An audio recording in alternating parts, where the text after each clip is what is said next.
مسلمانوں کے خلاف جنگ کا پانسا اس طرح پلٹ گیا کہ قبیلہ کلب کے عیسائیوں نے عقب سے آ کر مسلمانوں کو گھیرے میں لے لیا۔ وہ مسلمانوں پر بڑھ بڑھ کر حملے کرتے تھے اور مسلمان جان کی بازی لگا کر حملے روکتے اور پسپا کرتے تھے۔ مسلمانوں کی اس بے خوفی کو دیکھ کر عیسائیوں نے حملے کم کر دیے، مگر مسلمانوں کو گھیرے میں رکھا تاکہ وہ پسپا نہ ہو سکیں اور رسد وغیرہ کی کمی سے پریشان ہو کر ہتھیار ڈال دیں۔ غیاظ نے یہ انتظام کر رکھا تھا کہ ایک جگہ راستہ کھلا رکھا اور اس کی حفاظت کے لیے آدمی مقرر کر دیے۔ یہ صورتحال مسلمانوں کے لیے بڑی ہی خطرناک تھی۔ ان کا جانی نقصان خاصا ہو چکا تھا، زخمیوں اور شہیدوں کی تعداد بڑھتی جا رہی تھی۔ مسلمان زندہ رہنے کے لیے لڑ رہے تھے، صاف نظر آ رہا تھا کہ شکست انہی کو ہوگی۔ دن پہ دن گزرتے جا رہے تھے۔ خالد عین التمر کو اپنے انتظام میں لانے کا کام سے فارغ ہو چکے تھے۔ انہوں نے عمال مقرر کر دیے تھے۔ 2-4 دنوں میں ہی وہاں کے شہریوں کو یقین ہو گیا تھا کہ مسلمان نہ انہیں زبردستی مسلمان بنا رہے ہیں، نہ ان کے حقوق پامال کر رہے ہیں، نہ ان کی عورتوں پر بری نظر رکھتے ہیں، اور ان کے گھر اور اموال بھی محفوظ ہیں۔ اس لیے وہ اسلامی حکومت کے وفادار بن گئے تھے۔ خالد کے پاس غیاظ بن غنم کا قاصد پہنچا اور ان کا تحریری پیغام پہنچا دیا گیا۔ غیاظ جس مصیبت میں پھنس گئے تھے وہ لکھی تھی، تفصیل قاصد نے بیان کی۔ دوسرے ہی دن ولید بن عقبہ بھی پہنچ گئے۔ انہوں نے خالد سے کہا کہ ایک گھڑی جو گزرتی ہے وہ غیاظ اور اس کے مجاہدین کو شکست اور موت کے قریب دھکیل رہی ہے۔ شکست؟ خالد نے پرجوش لہجے میں کہا، خدا کی قسم اسلام کی تاریخ میں شکست کا لفظ نہیں آنا چاہیے۔ کیا اقید بن عبد الملک مجھے بھول گیا ہے؟ کیا وہ ہمارے رسول کو بھول گیا ہے جنہوں نے اسے اطاعت پر مجبور کر دیا تھا؟ کیا وہ ہمارے اللہ کو بھول گیا ہے جس نے ہمیں اس پر فتح عطا کی تھی؟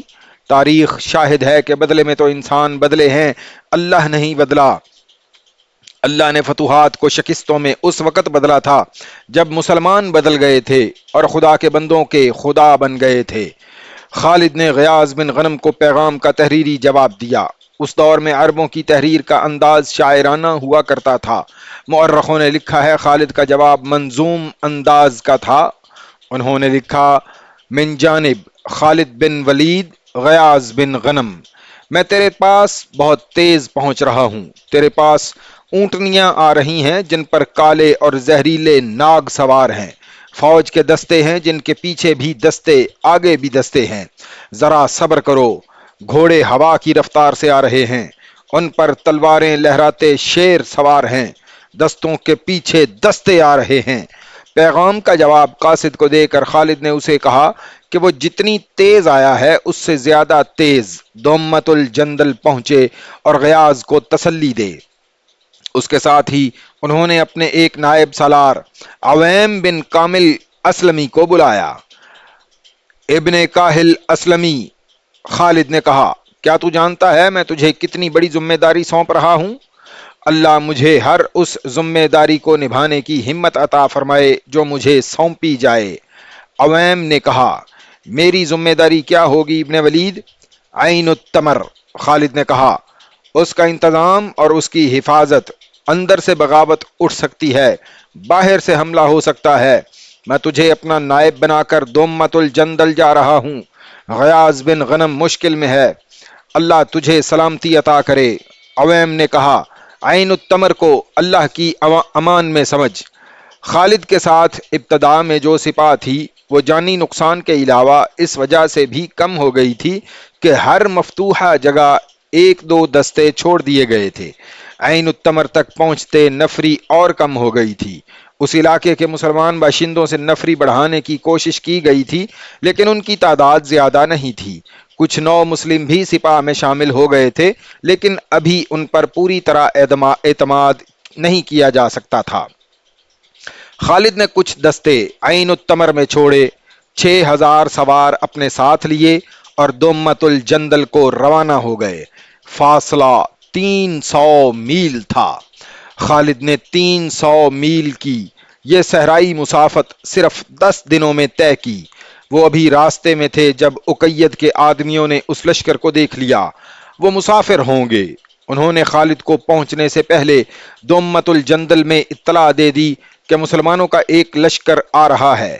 بعض مؤرخوں نے یہ بھی لکھا کہ دومت الجندل والوں کو یہ بھی پتہ چل گیا تھا کہ اس اسلامی لشکر کے سالار اعلیٰ خالد ہیں۔ اس وقت تک عیسائیوں کے 3 بڑے قبیلے بنو قلب، بنو بہرا اور بنو غسان جنگ میں شریک تھے۔ اقید بن عبد الملک کو اطلاع ملی تو اس نے بڑی عجلت سے عیسائیوں اور بت پرستوں کے چھوٹے قبیلوں کو بھی جنگ میں شریک ہونے کے لیے بلاوا بھیج دیا۔ خالد کے پہنچنے تک ان چھوٹے قبیلوں نے اپنے آدمی بھیجنے شروع کر دیے تھے۔ خالد طوفان کی مانند پہنچے۔ مجاہدین نے خالد کے کہنے پر جوش و خروش سے نعرے لگانے شروع کر دیے۔ غیاث بن غنم کے لشکر نے یہ نعرے سنے تو سارے لشکر نے نعرے لگائے۔ ان کے ہارے ہوئے حوصلے تر و تازہ ہو گئے۔ خالد نے میدان جنگ کا جائزہ لیا، پھر قلعے کے ارد گرد گھوڑا دوڑا کر قلعے کی دیواروں کا جائزہ لیا اور قلعے کی دیواروں پر کھڑے دشمن کو دیکھا۔ دشمن کی فوج کے 2 حصے تھے، ایک کا سالار اعلیٰ اقید اور دوسرے کا جودی بن ربیعہ تھا جو قلعے کے باہر تھا۔ قلعے کے باہر ان چھوٹے چھوٹے قبیلوں کے آدمی بھی جمع ہو گئے تھے جو اقید کے بلاوے پر ابھی ابھی آئے تھے۔ ان کے لیے قلعے کا کوئی دروازہ نہ کھلا کیونکہ خالد کی آمد قلعے کے لیے بڑی خطرناک تھی۔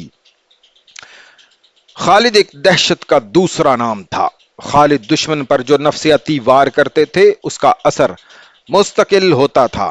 ایسا ہی ایک زخم اقید بن عبد الملک پہلے ہی خالد کے ہاتھوں کھا چکا تھا۔ خالد تو سوچ رہے تھے کہ وہ قلعے میں کس طرح داخل ہو سکتے ہیں، لیکن ان کی دہشت قلعے کے اندر پہنچ چکی تھی۔ اقید نے عیسائی سرداروں کو بلا رکھا تھا اور انہیں کہہ رہا تھا کہ وہ خالد سے ٹکر نہ لیں اور صلح کر لیں۔ عیسائی سردار اس کا مشورہ نہیں مان رہے تھے۔ میرے دوستو، تقریباً تمام مؤرخوں نے اس کے یہ الفاظ لکھے ہیں: خالد سے جتنا میں واقف ہوں اتنا تم نہیں ہو۔ میں نہیں بتا سکتا اس میں کیسی طاقت ہے۔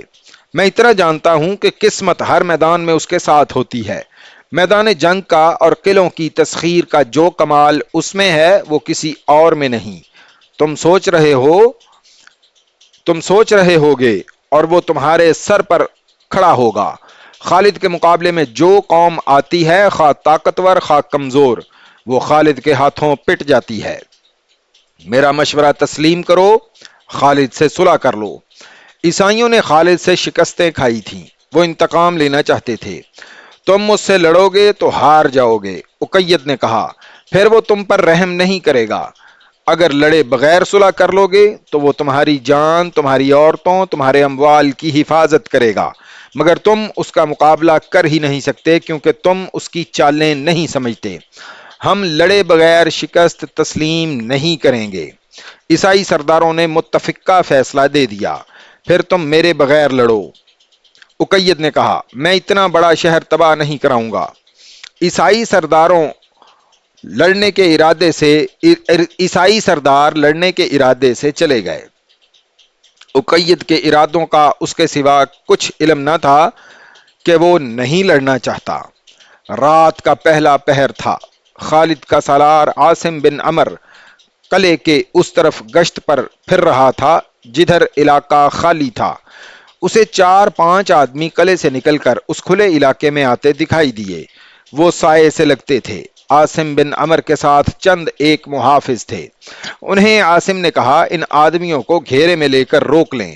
محافظوں کو معلوم تھا کس طرح بکھر کر گھیرا ڈالا جاتا ہے۔ وہ آدمی خود ہی رک گئے۔ سالار عاصم ان تک پہنچے۔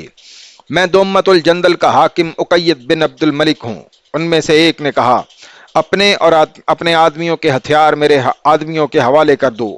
عاصم نے کہا، مجھے خالد کے پاس لے چلو۔ اقید نے اپنی تلوار ایک محافظ کے حوالے کرتے ہوئے کہا، میں نہیں لڑوں گا، خالد سے صلح کی بات کروں گا۔